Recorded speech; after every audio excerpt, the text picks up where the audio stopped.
Saúdo a todos com a graça e a paz de nosso Senhor e Salvador Jesus Cristo. Amém. Uma alegria muito grande estarmos aqui nesta tarde, neste dia, que é o domingo, dia do Senhor, que para nós é uma oportunidade muito rica e preciosa. A cada domingo o Senhor nos chama aqui estarmos, para adorarmos e aprendermos dele, que é manso e humilde de coração, nosso Senhor Jesus Cristo. Eu louvo a Deus por sua vida, que o Senhor seja glorificado por sua vida aqui, amém? Através do seu louvor, da sua adoração, da disposição do teu coração em adorá-lo e aprender dele. Eu creio que nesta tarde e também noite nós teremos aqui momentos de muita edificação e alegria para o louvor do nosso Deus. Eu já estou pronto para começarmos aqui, eu só queria aguardar aí algumas coisas que estavam ali precisando ser finalizadas, mas nós já vamos dar início então. Nós vamos ter hoje e no próximo domingo os nossos 2 encontros da EBD de inverno deste ano aqui em nossa igreja. Os irmãos já estão se acostumando com as nossas EBDs especiais aí no começo do ano, a nossa EBD de verão, e no meio do ano a nossa EBD de inverno. Haja visto que nesses períodos a escola bíblica regular tem um recesso de alguns domingos e nós então fazemos esses eventos, e neste ano nós tivemos durante o mês de janeiro a nossa EBD de verão especial. Nós passamos aqui alguns domingos tratando sobre a Bíblia e a política, um ano em que nós estamos muito envolvidos mais ainda, né, com a política em nosso país. Então nós tivemos esse momento no começo do ano, e neste meio de ano, agora em julho, nós estamos com esta EBD de hoje e na próxima EBD de inverno, no domingo que vem, tratando de 2 temas muito importantes, e para tanto nós convidamos o nosso amigo, irmão, pastor Ayrton Williams. Ele já está aqui e nós vamos, sem demora, passar a ele a palavra com uma oração, pedindo a Deus que nos abençoe nesse instante, e ele vai então, em seguida, né, ministrar a nós aquilo que nós estivemos aí divulgando, né, ao longo desses últimos dias, sobre o tema da depressão. É um transtorno da mente que tem afetado a muitos em nossa sociedade, até mesmo em nossas igrejas, e eu entendo que é um tema importantíssimo para nosso conhecimento, vai nos ajudar a ajudar outros, vai nos edificar, e eu louvo a Deus por essa oportunidade desta noite. Vamos nos colocar de pé, vamos fazer uma oração, agradecendo a Deus então pela noite, pela tarde de hoje e por este momento na presença de Deus, amém? Senhor, te louvamos, Pai, por nos encontrarmos aqui. Sabemos que o Senhor nos trouxe nesta tarde para aqui, Senhor, ouvirmos, ó Pai, de Ti, da Tua palavra, acerca deste tema tão importante. Pedimos ao Teu Espírito Santo que fale a cada um de nós. Senhor, nós pedimos, por favor, abra os olhos do nosso entendimento, ilumina os olhos do nosso coração, nos edifica, nos capacita, para que o Senhor, ó Pai, ó Deus, seja glorificado em nossas vidas ao vivermos o Evangelho nessas circunstâncias difíceis que muitas vezes acometem a nossa saúde, Senhor, emocional, a nossa saúde física. Te agradecemos pela vida do reverendo Ayrton Williams, que está conosco.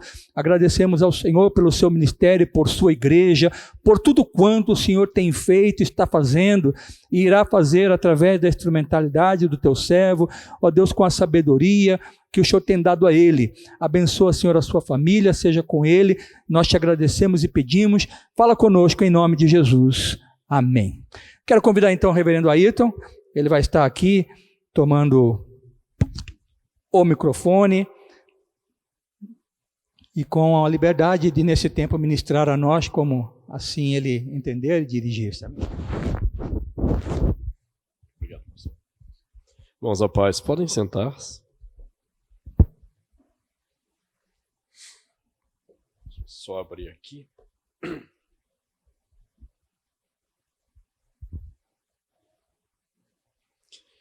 Quero agradecer mais uma vez o convite do pastor Marcelo para eu estar aqui com vocês. Eu estive há uns meses atrás aqui, vestido de padre,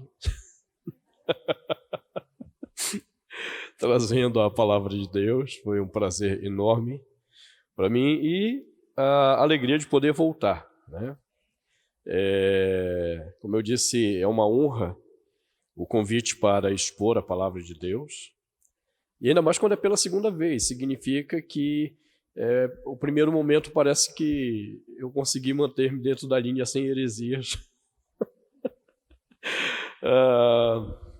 Ou, como diria um presbítero antigo meu, ou o pastor me chamou aqui de novo que é para corrigir as besteiras que eu falei na primeira. Então, brincadeira à parte, irmãos. Antes de entrarmos nesse assunto, e nós temos pouco tempo para tratarmos desse assunto, me permita me apresentar um pouco a você. Eu sou pastor há quase 28 anos. Próximo ano eu estou completando aí 28.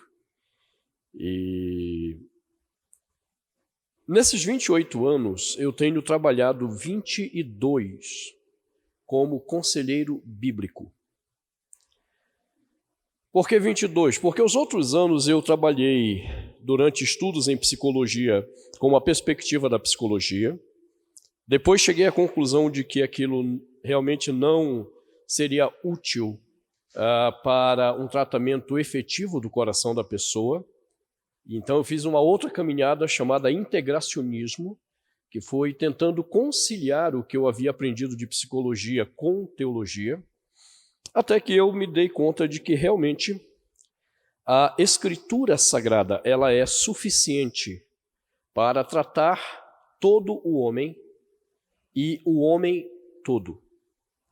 Então, há 22 anos eu tenho trabalhado como conselheiro bíblico, de fato. Para você entender o que eu quero dizer com isso, semanalmente eu atendo nesse exato momento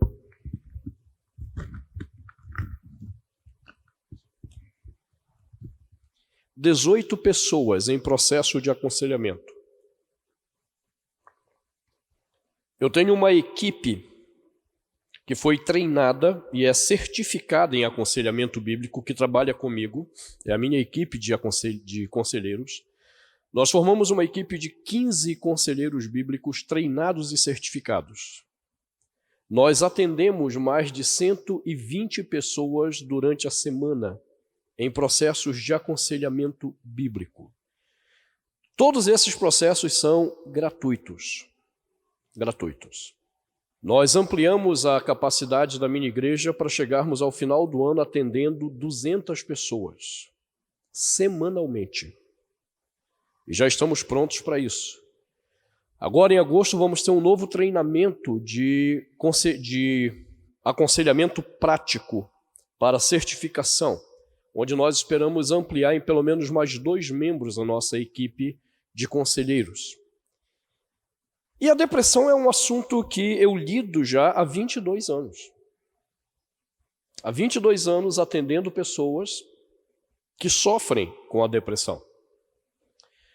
Há 22 anos vivendo a experiência de levar quase 2.000 pessoas. Eu fiz uma conta recentemente, quase 2 milhares de pessoas que vieram em busca de ajuda com depressão e encontraram liberdade. Hoje elas vivem sem medicação nenhuma. Então eu estou lhe falando para que você entenda que eu não sou um teórico desse assunto. Além de ser um pesquisador desse assunto, há muitos anos, eu sou alguém que toda semana está sentado ajudando pessoas a vencerem transtornos mentais. Não apenas depressão. Síndrome do pânico, transtorno bipolar, inclusive esquizofrenia. Não sou um teórico. Vou lhe falar de questões teóricas, porque nós precisamos entender o fenômeno da depressão. Mas, ainda que o nosso tempo seja curto, eu espero lhe dar alguns exemplos reais que eu posso lhe mostrar às pessoas. eu posso dizer, está aqui a pessoa. E está aqui ela dando o testemunho dela. Ok? Como nós temos pouco tempo, eu quero te indicar alguma literatura que vai ser muito útil para você sobre esse assunto. Primeiro, e para mim o mais importante livro em português desse assunto, do Dr. Daniel Berger, Repensando a Depressão. Nem doença, nem pecado. Dr. Daniel Berger é hoje um dos mais importantes conselheiros bíblicos, um dos mais importantes pesquisadores no campo da medicina sobre transtornos mentais. Dr. Berger tem o trabalho dele referendado por inúmeros neurologistas e psiquiatras americanos que, tendo lido o trabalho dele, têm subscrito o que ele tem dito. Só para você ter ideia, um dos maiores psiquiatras norte-americanos, Dr. Peter Breggin, ele é o diretor aposentado do Departamento de Psiquiatria da Universidade de Harvard. Inclusive, eu tive o privilégio de ter aulas com o Dr. Peter Breggin nos Estados Unidos sobre questões de transtornos mentais. Peter Breggin é um dos mais entusiastas do trabalho de Daniel Berger. E detalhe, Dr. Daniel Berger é coordenador no Brasil de uma pós-graduação que a nossa instituição mantém, a CEBI. Dr. Berger vai estar conosco, permitindo Deus, no próximo ano, na Conferência Internacional da CEBI. Então, esse livro dele, para mim, é o mais importante. Por quê? Porque é um livro que está muito bem documentado com o que há de mais novo na pesquisa médica sobre esse assunto. Então, algumas coisas que eu vou dizer aqui, talvez choque você, dependendo da informação que você tenha sobre depressão. Dr. Eduardo Welch também escreveu esse livro muito legal, gosto bastante dele, chamado Depressão, a Tenebrosa Noite da Alma. Dr. Welch, além de conselheiro bíblico, também é médico, e o trabalho dele é muito interessante, principalmente pela análise do coração. Um dos problemas que eu vou ter que mencionar é o problema do chamado ou suposto desequilíbrio químico, que tem sido usado para dizer às pessoas que a depressão ela é resultado do problema do desequilíbrio químico da serotonina, dopamina. E esse livro do Dr. Daniel Berger, também atualizado até as últimas pesquisas feitas há 1 ano e pouco atrás, mostram que isso é uma mentira. A teoria do desequilíbrio químico, de acordo com as últimas demonstrações em exames laboratoriais médicos, é uma mentira. Não existe essa teoria. Quer dizer, não existe a teoria existe. Não existe o fato. O desequilíbrio químico é uma mentira. Então, esse livro dele também nos revela isso. E algumas consequências que nascem naturalmente do fenômeno depressão, que talvez a gente precise entender para ajudar pessoas quando chegam nesse nível. Ideação suicida, também do Dr. Berger, inclusive mostrando outras coisas assustadoras, como, por exemplo, o uso de medicação para ideação suicida ou tentativa de suicídio mata mais pessoas por suicídio do que a ausência da medicação. Então, esse livro também é muito provocante sobre isso, de novo, baseado em últimos relatórios médicos. Um outro tópico bem comum é o problema da ansiedade. Esse livro do John MacArthur, Abaixo a Ansiedade, é um excelente livro para você entender essa questão. Também sob uma perspectiva médica, ele trabalha com várias questões que mostram o problema supostamente médico da ansiedade e a perspectiva bíblica. Mas se você quiser uma leitura mais rápida, eu trouxe esse meu livreto chamado Não Andeis Ansiosos, onde eu compartilho a minha experiência em 2009 de como Deus me livrou da ansiedade e como isso é possível biblicamente.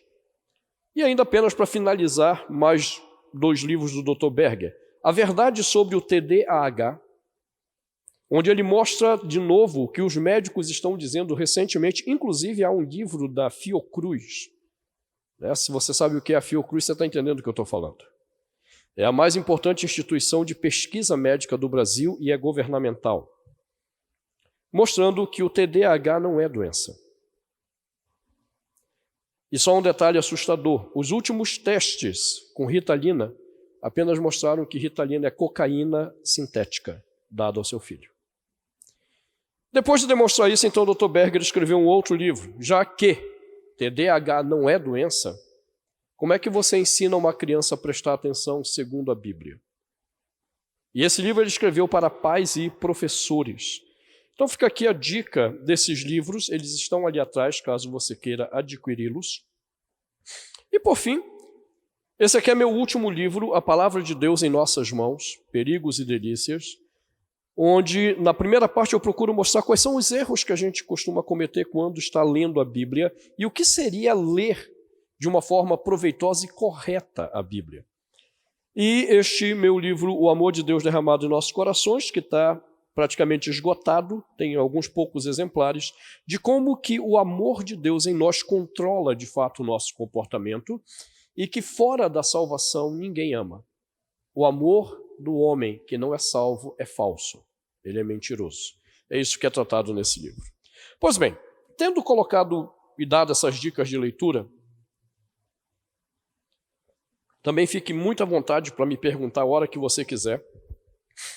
Eu até prefiro que enquanto eu estou falando, você tiver dúvida, você já levanta a mão, faz a pergunta, porque isso me ajuda a saber onde é que eu estou. Né? No final, quando o pessoal deixa para fazer pergunta, no final há um problema. Às vezes nem eu lembro o que eu falei. Então, às vezes você, pastor, o senhor falou assim, tal. É mesmo, eu falei isso, foi... Ok, a primeira questão que eu quero examinar nesse tempo curto que nós temos é exatamente qual é a natureza da depressão. O que é a depressão, afinal de contas, quando nós olhamos sob todos os ângulos possíveis do fenômeno? A primeira coisa que a gente tem que entender é que a depressão ela é um fenômeno. Então ela pertence ao campo da fenomenologia, é o primeiro grande ponto. O que é um fenômeno? Fenômeno é um evento que tem características próprias que se provam verdadeiros. Então o fenômeno ele pode ser falso, então ele é descartado quando ele é falso, e ele é verdadeiro quando ele realmente consegue estabelecer um padrão de observação que o eleve à condição de análise. Então, durante muito tempo, ficou-se discutindo essa questão da natureza da depressão. Você já deve ter ouvido, infelizmente, pessoas, irmãos, irmãs, pastores, que disseram que depressão desculpe a expressão, é uma frescura. Você já ouviu coisas do tipo, bota uma enxada na mão da pessoa para ver se não cura a depressão. Então, infelizmente, você já ouviu esse tipo de comentário. O que demonstra insensibilidade, falta de amor, e não reflete o ensinamento bíblico sobre a dor, como nós lidamos com a dor. Porém, sempre ficou essa questão se é de fato um fenômeno e está no campo da fenomenologia. Que tipo de fenômeno é esse? O que o caracteriza como fenômeno? A Associação Americana de Psiquiatria, ela desenvolveu um manual que o psiquiatra usa para rotular a pessoa com alguma doença. Esse manual é conhecido como DSM, que é o Manual de Estatística e Diagnóstico do Psiquiatra. O DSM está hoje na sua 5ª edição, nós estamos falando do DSM-5. Só para você entender, o DSM, quando começou na sua primeira edição, ele tinha pouco mais de 100 doenças, entre aspas, psiquiátricas. Hoje, o DSM-5 relata mais de 700 doenças psiquiátricas. Entre elas, a timidez. Se você é tímido, está lá nesse manual que você tem um transtorno mental. Um bem legal é o TOD. O transtorno opositivo... Como é? Transtorno opositivo... fugiu D. Desafiador.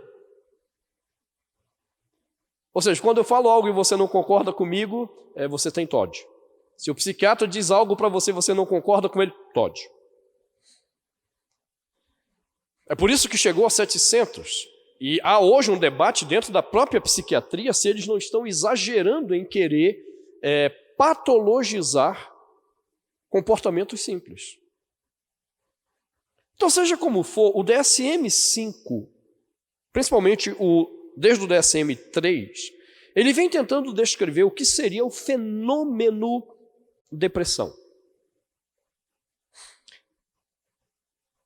Se você pegar lá, há mais de 10 itens comportamentais. É importante você entender isso.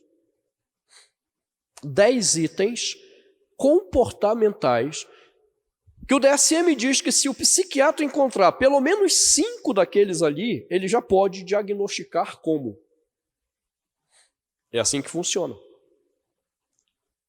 Há um documentário no YouTube muito legal feito por psiquiatras que acusam a psiquiatria de ter pervertido a medicina, chamado Psiquiatria, uma Indústria da Morte. Então vale a pena você assistir. E tem um outro documentário do mesmo grupo chamado O Marketing da Loucura. Só para você entender, o idealizador desse instituto de psiquiatras que refuta a própria psiquiatria ele já é falecido, nada mais, nada menos que o Dr. Thomas Szasz. Se você procurar o nome de Thomas Szasz, você vai descobrir que ele foi considerado um dos maiores psiquiatras do século XX, professor da Universidade de Londres e depois da Universidade de Syracuse, em Nova York, um dos mais respeitados na história da psiquiatria mundial e que foi o primeiro a escrever um livro chamado O Mito das Doenças Mentais, onde o Dr. Thomas Szasz mostra como a psiquiatria perverteu o que era a medicina.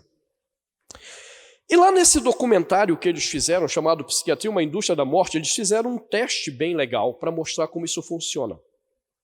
Eles pegaram uma atriz, estava tendo na época uma conferência mundial de psiquiatria em Londres. Então, psiquiatras de vários lugares do mundo para aquela conferência, patrocinada pela indústria farmacêutica, pela Associação Americana de Psiquiatria, pela Associação Europeia de Psiquiatria. E eles treinaram uma atriz para que ela manifestasse alguns comportamentos ou falasse de alguns comportamentos aos 5 maiores psiquiatras de Londres.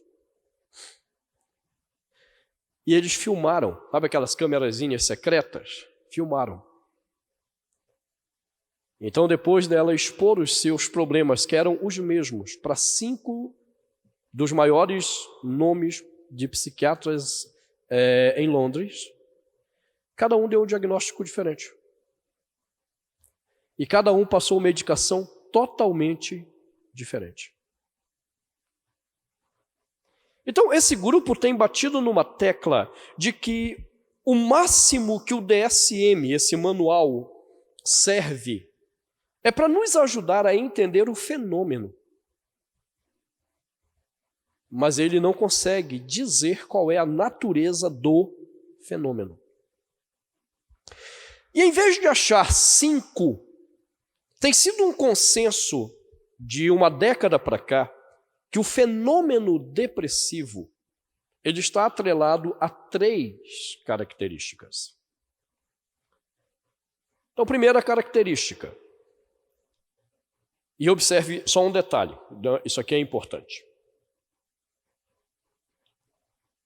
Não é uma de 3 ou 2 de 3. A depressão só é caracterizada como fenômeno depressivo quando esses 3 sinais aparecem. Está entendendo? Não é 1. Não são 2. Tem que aparecer os 3. Se não aparecer esses 3 sinais, a pessoa tem apenas uma tristeza profunda. E isso não é depressão. Esse é um outro ponto que tem chamado a atenção dentro da psiquiatria. Se você procurar no Google o nome de Alan France, escreve Allen com 2 L's e France de francês, né, de francês, Alan France. Você vai ficar assustado em saber quem é esse homem. Esse homem é considerado, ou foi considerado recentemente pela revista Forbes, o mais importante, e a Forbes usou esse termo, o mais poderoso psiquiatra do mundo na atualidade. Por quê? Primeiro porque o Dr. Alan France foi o mais influente presidente da Associação Americana de Psiquiatria e um dos pesquisadores da psiquiatria mais influentes para a Organização Mundial da Saúde. Dr. Alan France foi o não foi nem chefe, ele foi o presidente da força-tarefa do DSM-4 e o influenciador da força-tarefa do DSM-5, chefiada por Jeffrey Lieberman. Então veja, não é qualquer cara. Dr. Alan France, ele escreveu um livro que está em português. Em inglês seria Salvando o Normal, mas em português eles traduziram de forma diferente, está com o título Definindo o Normal. E uma das coisas que o Alan France fala, você já sabe agora quem é Alan France? Ele diz que tem muito psiquiatra cometendo o erro grave de confundir o fenômeno da depressão com tristeza profunda. O cara chega chorando lá no psiquiatra, ele não perde tempo. Depressão, fluoxetina. Depressão, êxodos ou oxalato de escitalopram. E sem nenhum cuidado, como diz Alan France, ele já diagnostica como depressão e sai tocando remédio na pessoa. Então veja, não somos nós, do aconselhamento bíblico, que estamos dizendo isso. São os próprios maiores nomes da psiquiatria da atualidade, que diante das evidências laboratoriais estão tendo que ceder a vários dos seus pressupostos antigos. Alan France continua acreditando que a depressão é uma doença, e nós vamos ver que não faz sentido nenhum esse entendimento dele. Mas ele já está admitindo que as pessoas estão confundindo tristeza profunda, até mesmo esgotamento, que ganhou o nome de burnout agora recentemente. Estão confundindo com depressão. Muito bem, quais são os 3 sinais ou as 3 características que nos permitem falar de depressão como um fenômeno real? Não como uma besteira que alguém sente, não meramente como uma tristeza profunda, é algo mais profundo do que a tristeza. Então, de acordo com a doutora Carmen Abdo, da Universidade de São Paulo, da USP, as 3 principais características são um ciclo de tristeza com lágrimas que perdura mais de 2 semanas.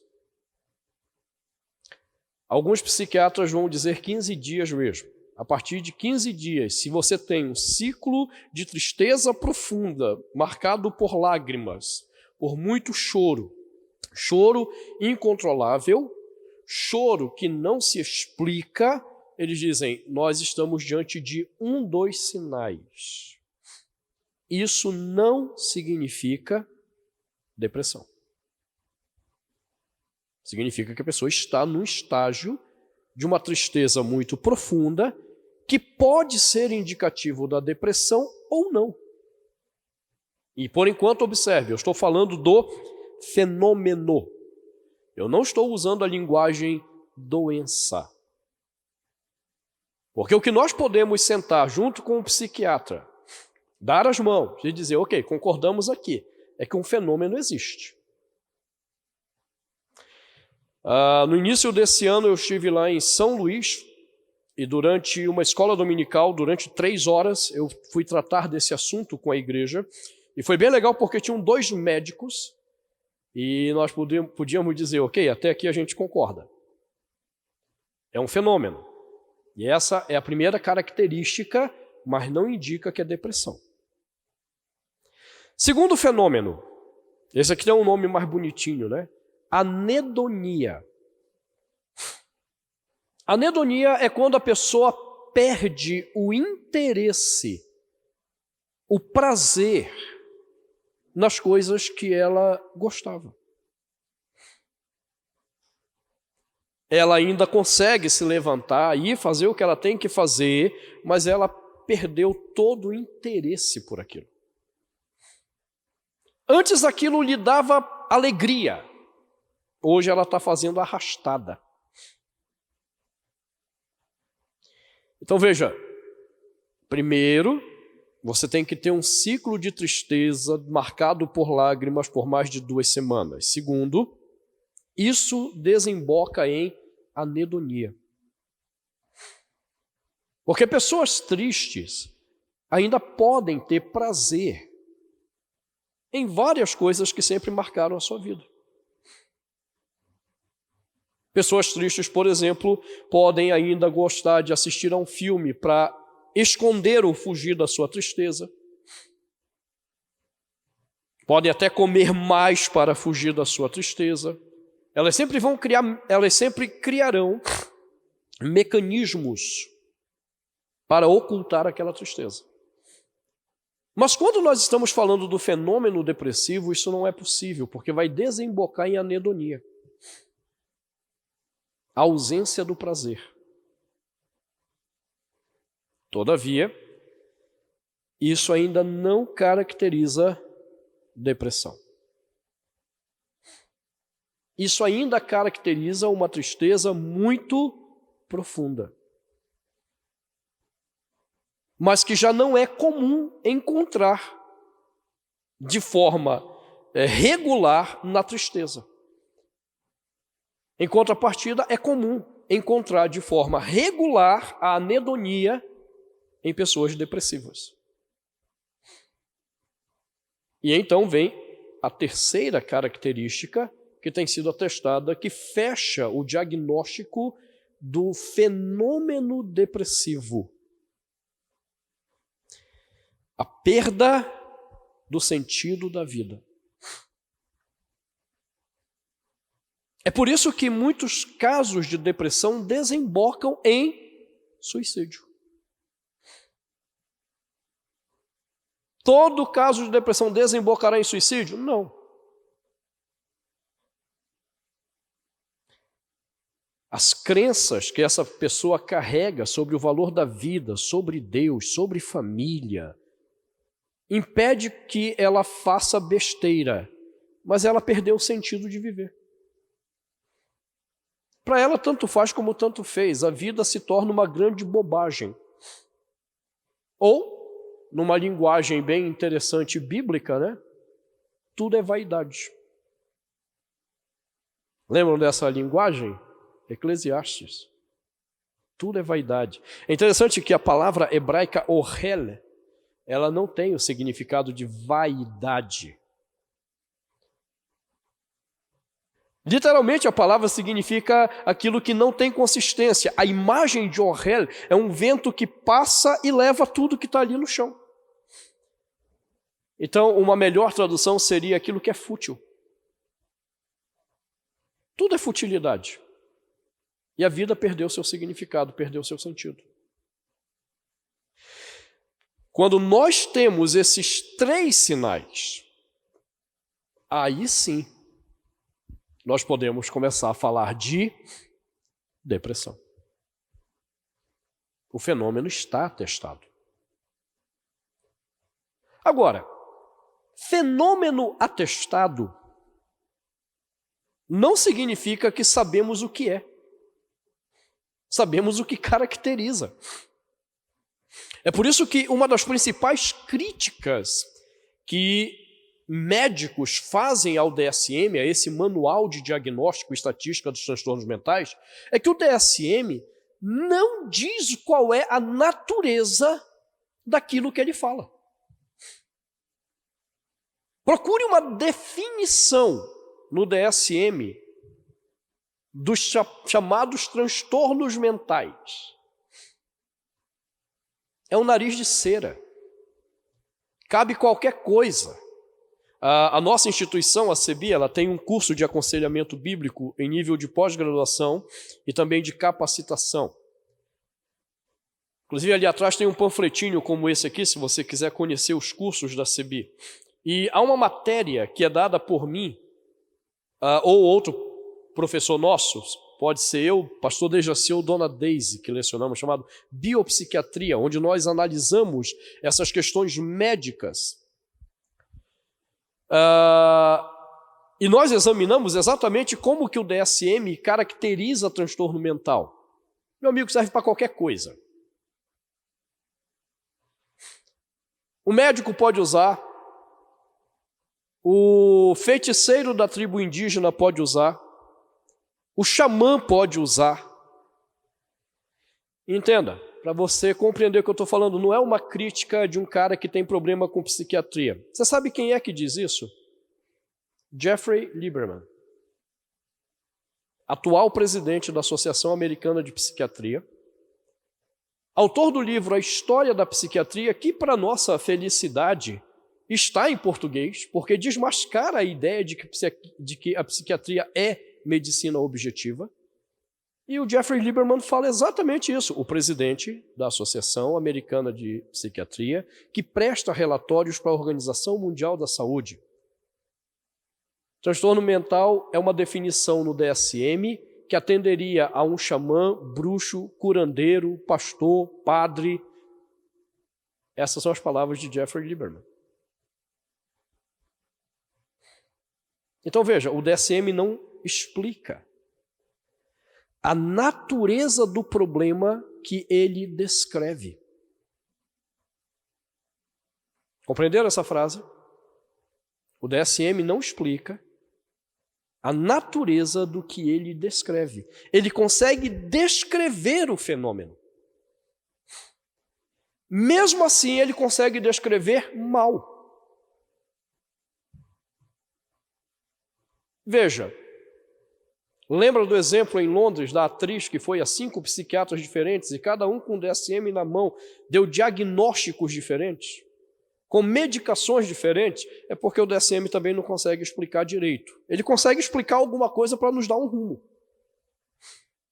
Na depressão tem 15 sinais no DSM. 15.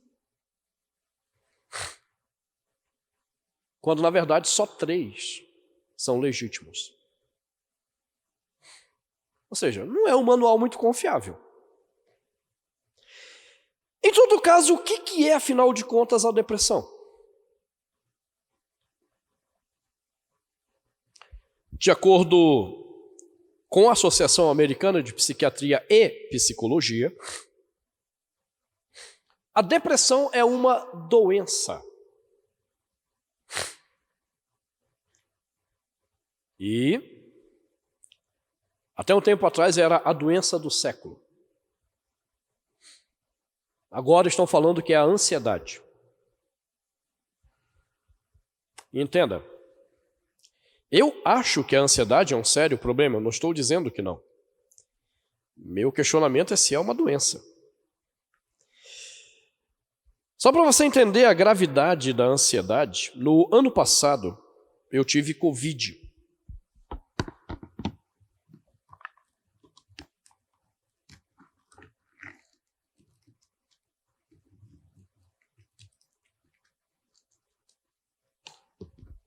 75% do meu pulmão foi infectado. Meus 2 médicos que cuidam de mim me pediram imediatamente para ir para o hospital. Eu saí de casa com oxigenação em 88. Cheguei no hospital com 77. E adivinha? Eu não estava sentindo nada. 2h da manhã, a médica me atendeu no hospital e disse: o seu caso é grave. Porém, de uma forma surpreendente, o senhor está bem, nós não sabemos como. Bom, eu sei. Inclusive por questões médicas, eu não tenho tempo de explicar isso a você. Eu sigo protocolos de uma equipe de neurologistas de São Paulo. Um deles é meu amigo pessoal, é um dos mais respeitados neurologistas do Brasil, Dr. José Augusto Camargo, neurocirurgião do Albert Einstein, sírio-libanês, professor da Universidade Federal de São Paulo, membro pesquisador da Harvard Medical School e pós-doutor em neurologia. Eu sigo o protocolo desse pessoal, então eu entendo bem o que aconteceu e os cuidados de Deus comigo. Mas o que eu vi no hospital foi muita gente indo para a intubação por causa da ansiedade. Gente com quadro muito inferior à gravidade da minha infecção. Quando eu saí, eu preguei um sermão para a minha igreja sobre isso e falei dessa questão da ansiedade que eu tinha visto ali no hospital. Uma semana depois, John Hopkins publicou um artigo científico sobre a influência da ansiedade nas mortes por Covid. Você sabe o que foi surpreendente? 99% das pessoas que morreram de Covid tiveram o caso agravado pela ansiedade. É só você, se você lê em inglês, procure esse relatório da John Hopkins 2021. Então não estou dizendo que isso não é grave. O que eu estou dizendo é que a maneira de interpretar os fenômenos que nos tem sido oferecido não bate com a realidade laboratorial. Então esse grupo de Alan Franz, Jeffrey Lieberman, mesmo reconhecendo hoje que houve exagero, e está havendo exagero dos médicos, de simplesmente pegar e meter remédio sem uma avaliação concreta do que está acontecendo, médicos que estão confundindo tristeza com depressão, mesmo eles admitindo que a psiquiatria extrapolou, eles continuam dizendo que depressão é uma doença. E então, essa é uma interpretação.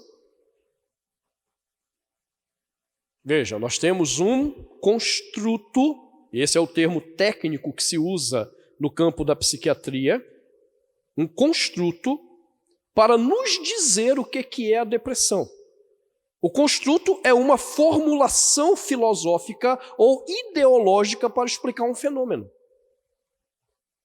E por que é uma formulação no caso da depressão? Uma formulação ideológica ou filosófica? Por uma questão simples. Nós definimos doenças cientificamente à luz de exames laboratoriais. É assim que se define doença. Todo estudante de medicina, quando chega na fase de internato, ele passa pelas áreas do conhecimento da medicina. Em todas as áreas, ele aprende quais são os exames que ele tem que pedir para checar a doença.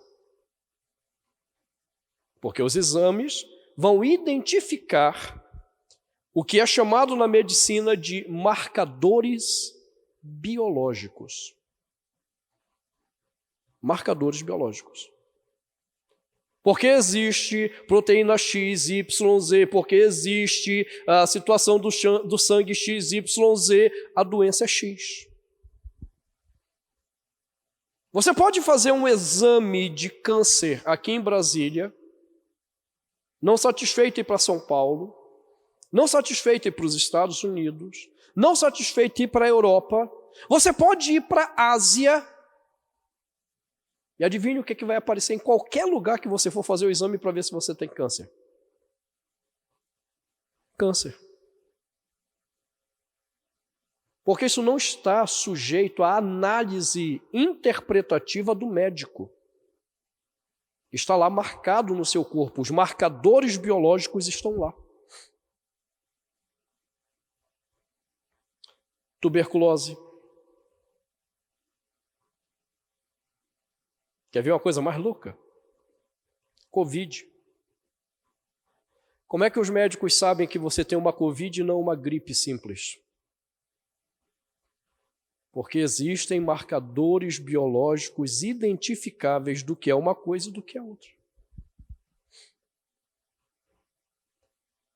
Quais são os marcadores biológicos da depressão?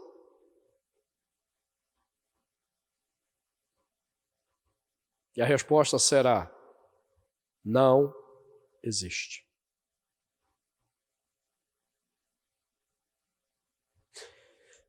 Como eu disse a vocês, de vez em quando eu encontro no meu auditório médicos. Uns são bem cientes disso. E eles nem entram na discussão. Outros parece que não aprenderam direito.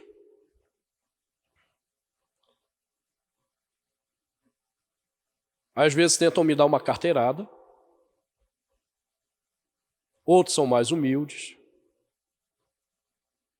Então, por exemplo, eu estava fazendo uma live para um grupo de São Paulo sobre isso. E tinha alguns médicos nessa live. E quando eu falei que não existem marcadores biológicos da depressão, um deles pediu a palavra, se apresentou, não me deu carteirada, menos mal. A carteirada quando assim: quem é o senhor? O senhor é formado em medicina para estar falando isso? Isso é carteirada. Não, ele foi pelo menos humilde nesse sentido. Ele disse assim: pastor, me permita discordar do senhor. Existem marcadores biológicos da depressão. Eu disse: ok. O senhor pode me dizer quais são? E aí, adivinha? Foi quase aquele texto do Apocalipse: houve silêncio 30 minutos no céu. Eu não estou brincando com você. Quando eu devolvi, eu não sei se ele achava que eu ia para o embate, eu disse: não, ok, o senhor pode me mostrar quais são? E ele não tinha. Está lá na live, está no YouTube se você quiser ver. Ele não tinha o que dizer. Ainda bem, eu acho que exatamente porque ele é médico, ele não foi para besteira que alguns falam. Ah, mas a tireoide... Não, entendo, o problema é da tireoide, não é de depressão. O marcador biológico é da tireoide, não é da depressão. Ah, o problema hormonal... Sim, o marcador biológico é do problema hormonal, não é da depressão, você está fazendo confusão.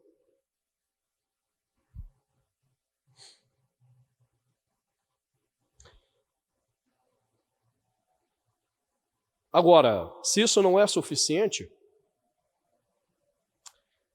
leia o DSM. O DSM diz com todas as letras, já sabem o que é DSM, né? Eu não vou ficar repetindo toda vez aqui. O DSM diz com todas as letras que não existem testes laboratoriais que possam demonstrar que uma pessoa tem depressão.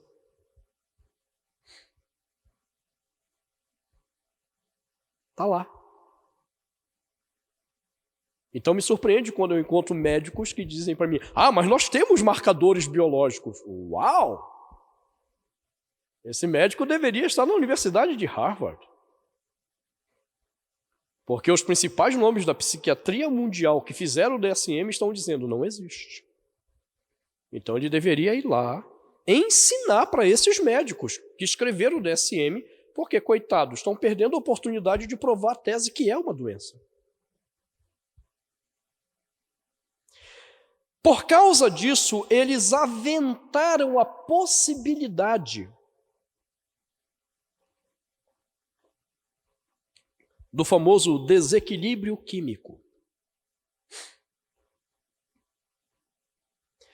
Desequilíbrio químico se baseia em duas teses principais. Primeiro, o ritmo constante da sinapse dos neurotransmissores. A sinapse é a comunicação que os neurônios vão fazendo entre si. E então existe uma marcação que mantém você sob equilíbrio. A pergunta é simples. Você pode fazer a qualquer psiquiatra. Qual é o ritmo correto? Qual é a média correta da marcação da sinapse? E aí você pode esperar mais 30 minutos do Apocalipse. Eles não sabem. Por quê? Porque isso não pode ser testado.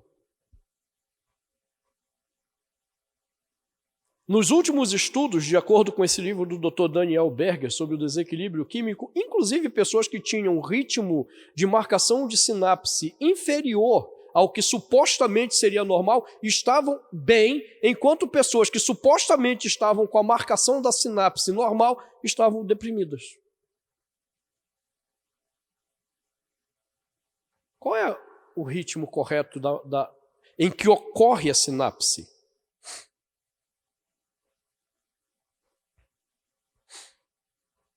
Uma segunda pergunta bem simples, porque eles vão para uma segunda teoria então. Não, veja bem, você está precisando de serotonina no cérebro, ou talvez da dopamina, que são os dois principais elementos químicos cerebrais que levariam ao funcionamento da sinapse, os neurotransmissores. E aí eles metem remédio que é para estimular a serotonina ou a dopamina.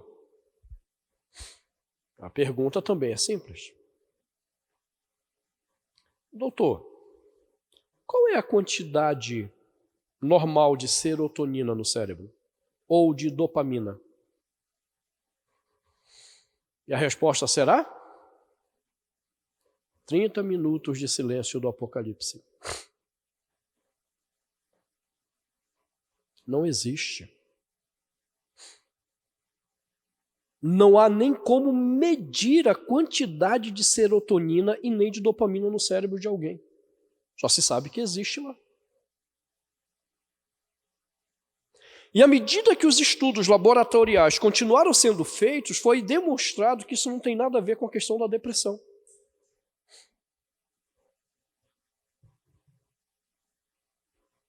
Mais ainda, o que de fato pode alterar a marcação cerebral?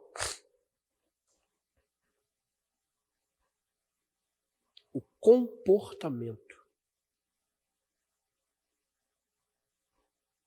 A forma como você vive, a forma como você reage, a forma como você se comporta, desestrutura totalmente a marcação cerebral. Quanto isso altera em quantidade de serotonina, dopamina, não sabemos. Mas a marcação cerebral é possível investigar. Eu trabalho essa questão de doenças mentais, ou como eles gostam de chamar, transtornos mentais,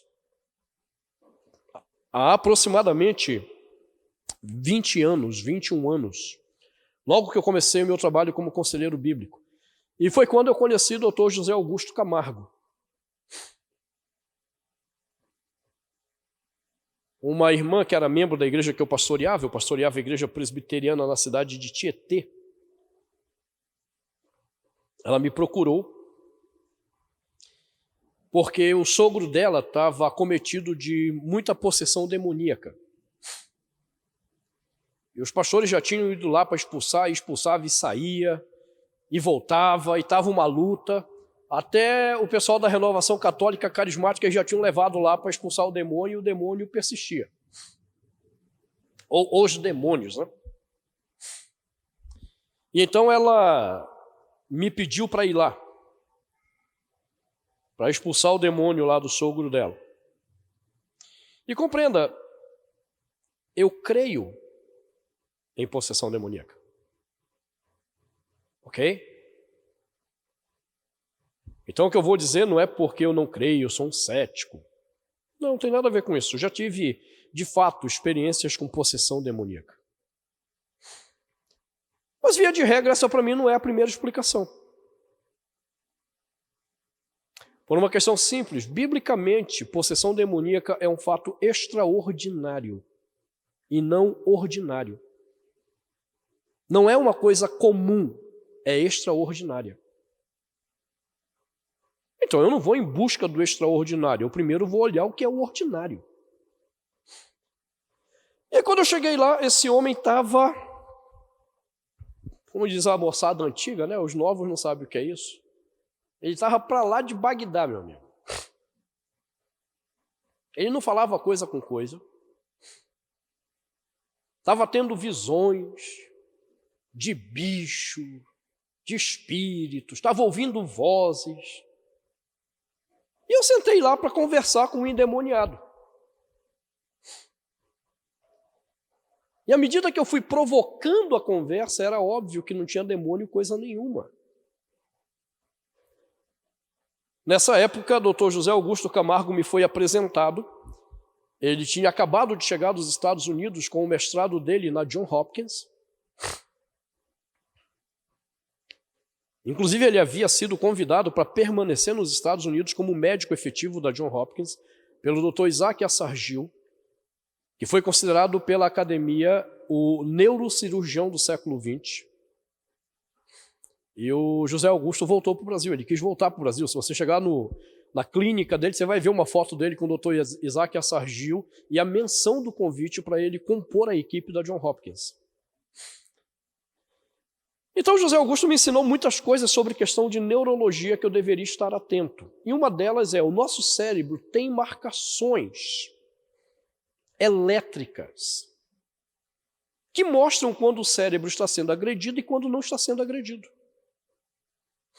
Isso é identificado por um exame chamado eletroencefalograma. Adivinha qual é uma das coisas que desequilibra o eletro cerebral? Seu comportamento. A forma que você reage à vida.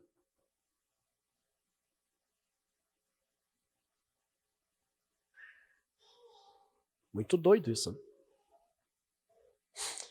Só para você entender, uns anos atrás, uma pastora estava me ouvindo falar sobre isso, e eu disse na época, nesse curso, que o transtorno bipolar não é doença, é um problema do comportamento.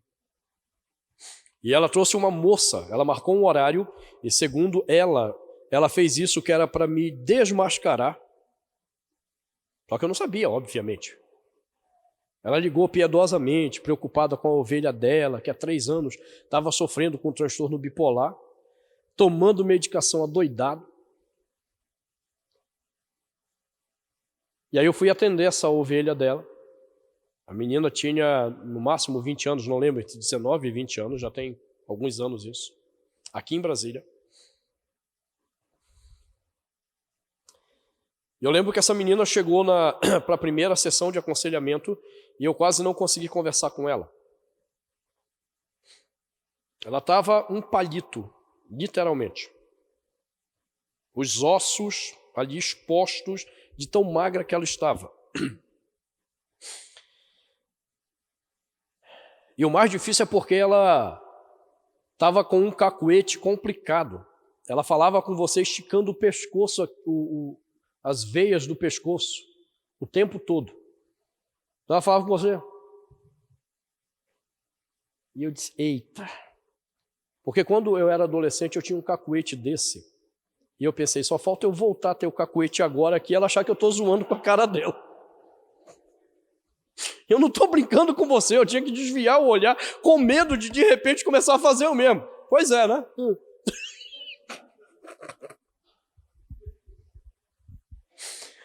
Resumo da ópera, essa menina estava tomando medicação baseada em lítio, ou à base de lítio, que é um dos remédios preferidos que eles usam, são remédios à base de lítio.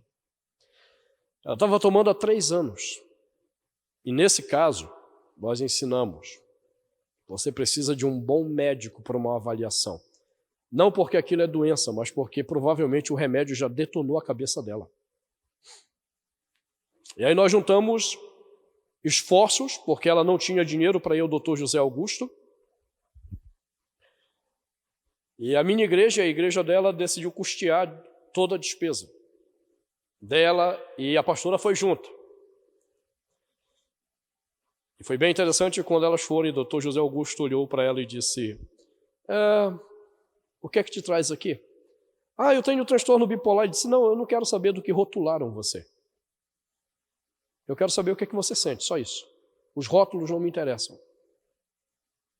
E aí ele foi fazer o exame do eletroencefalograma e estava totalmente descompensado. O cérebro dela estava detonado. Há um outro exame chamado mapeamento cerebral, onde você observa onde o cérebro foi danificado. E aí, quando ele terminou todos os exames, ele disse para ela: olha, deixa eu te falar. Primeiro, a medicação que os médicos passaram para você em Brasília está te matando. Lítio. Só falta 0,01 grama no comprimido que você toma para ele ser veneno e te matar. E não é porque você ainda não morreu que ele não está te matando. E ele explicou que aquele negócio que ela estava lá, aquele tique nervoso lá, era do remédio. Ele falou: eu vou precisar de 1 ano e meio para corrigir essa besteira que os médicos em Brasília fizeram. Porém, seu problema não tem nada a ver com a sua cabeça ou o seu cérebro, tem a ver com o seu coração. Entenda, José Augusto não é crente. Ele é um homem que crê em Deus, mas ele não é cristão, ele não tem vida rendida a Jesus. Você precisa de terapia. Vá fazer terapia. É isso que vai resolver seu problema. Então veja, há marcações no cérebro, que são resultados do quê? Do seu comportamento. Então qual é a segunda explicação sobre a depressão que médicos têm dito? Que depressão não é doença. Depressão, se você quiser anotar, anote aí. Depressão é um comportamento reativo, negativo a situações concretas da vida.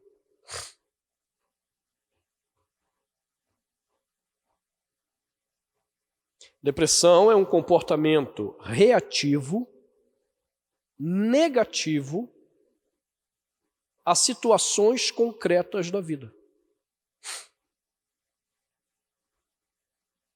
Toda pessoa com depressão vem reagindo mal a situações da vida. E o seu comportamento desencadeia toda uma desestruturação no seu próprio corpo. É isso que a medicina chama de doenças psicossomáticas. Elas não têm nada a ver com o seu corpo. Elas têm a ver com o que você acredita, a forma que você pensa, a forma que você age.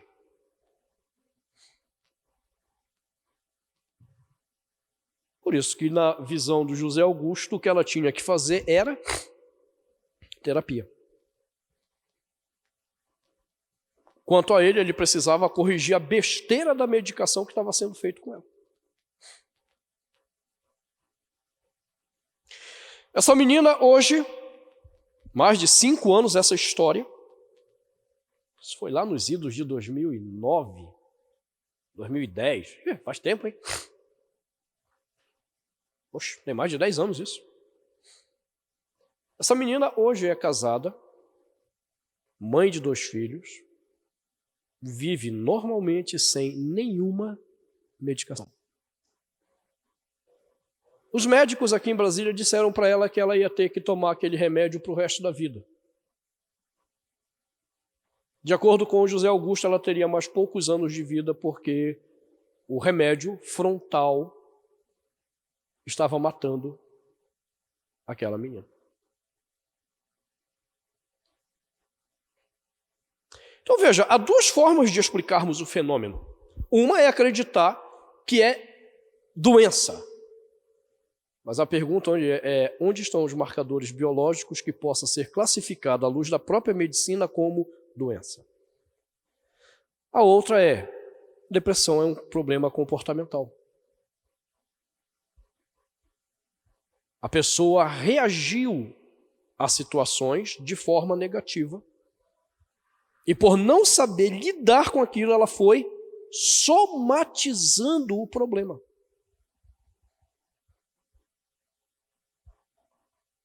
Só para você entender um outro dado interessante. De acordo com um relatório apresentado por Uriel Heckert, da USP, um pouco mais de 90% da população mundial que tem depressão está no Ocidente. É um problema ocidental.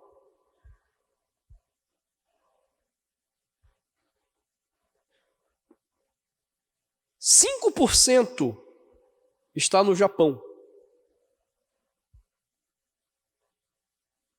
que é um país que tem cultura semelhante ao Ocidente. E o resto está espalhado na Ásia e na África. 1%, 2%, 0, alguma coisa.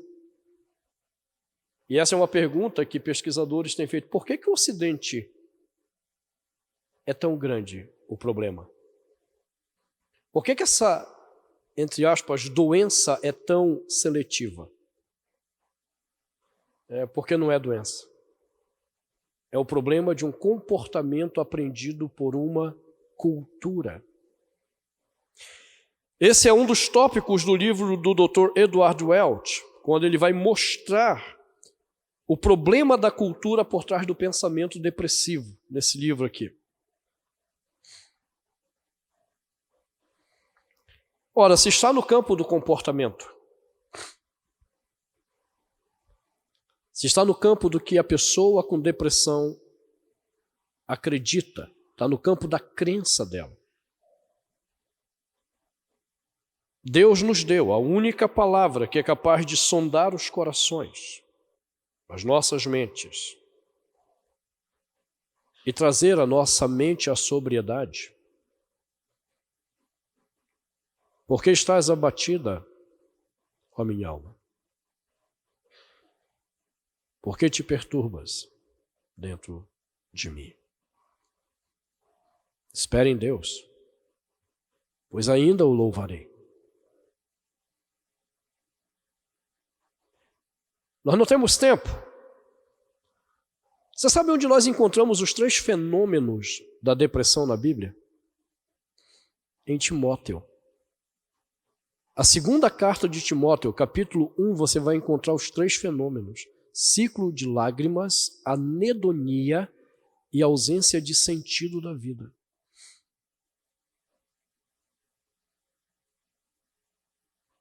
E é interessante, né? Porque Timóteo era um pastor.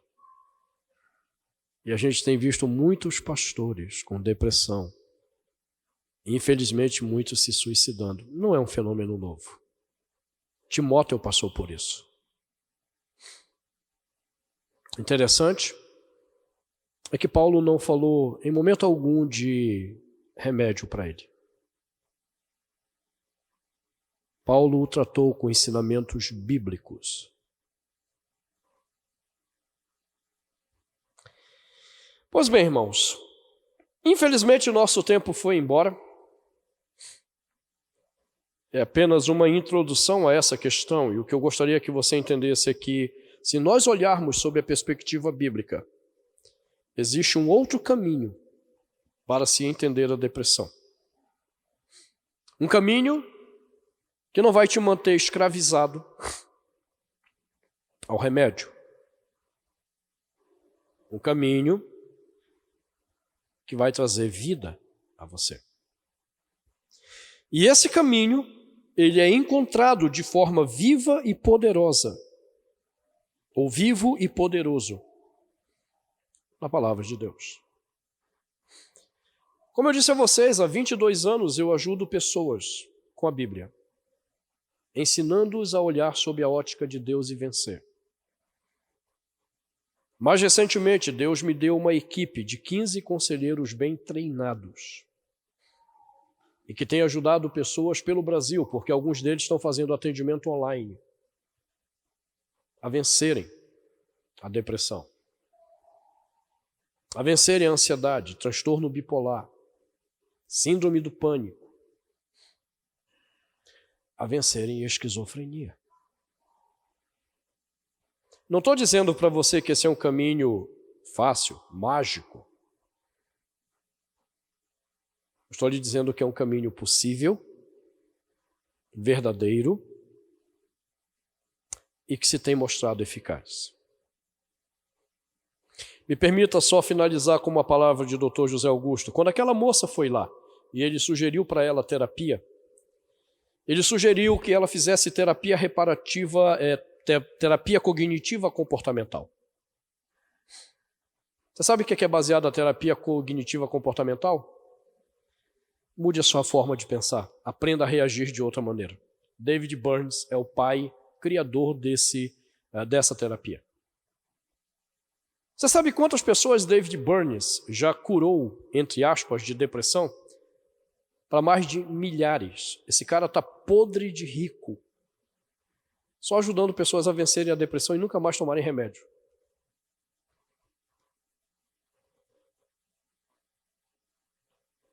A gente faz isso de graça.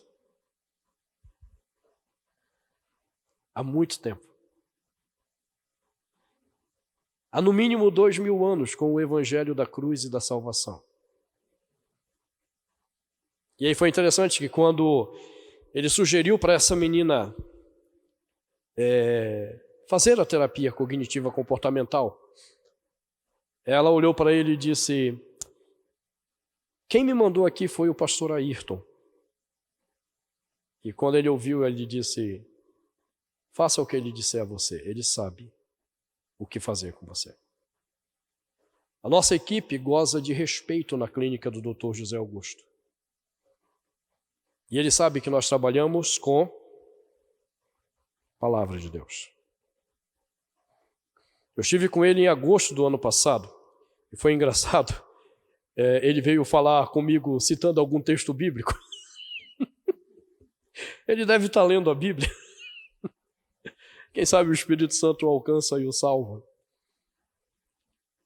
Mas a grande questão está na forma que você pensa, o que você acredita.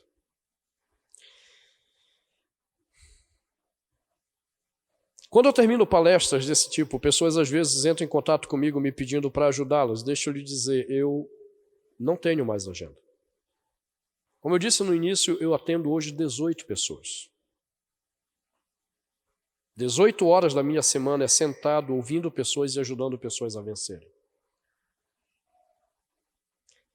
Há uma equipe com 15 conselheiros. Nós teremos o maior prazer, se você precisar de ajuda, de lhe designar um conselheiro ou conselheira competente para lhe ajudar. Só não crie a esperança de que eu vou poder atender você. Até porque esse ano eu fechei um acordo com a minha equipe pastoral. Eu não atenderia mais ninguém que não fosse membro da igreja. Então eu estou terminando alguns processos, 10, e passei a atender 8 que são membros da igreja. Confie apenas no que eu estou lhe dizendo. Existe uma equipe competente, bem treinada. Se você precisar de ajuda, nós estamos à sua disposição. Pastor, obrigado. Foi um prazer. Semana que vem, vamos tratar de homossexualismo. E eu vou explicar esse termo. Esse termo é o correto, não é homossexualidade. É um outro campo que eu tenho ajudado pessoas a vencerem. O último que está em processo comigo foi 30 anos homossexual. Casado 2 vezes com um homem. Adotou uma criança. E há mais de 1 ano está livre, vencendo uma vida de pecado. Então, e vocês terão a oportunidade de conhecer dia 16.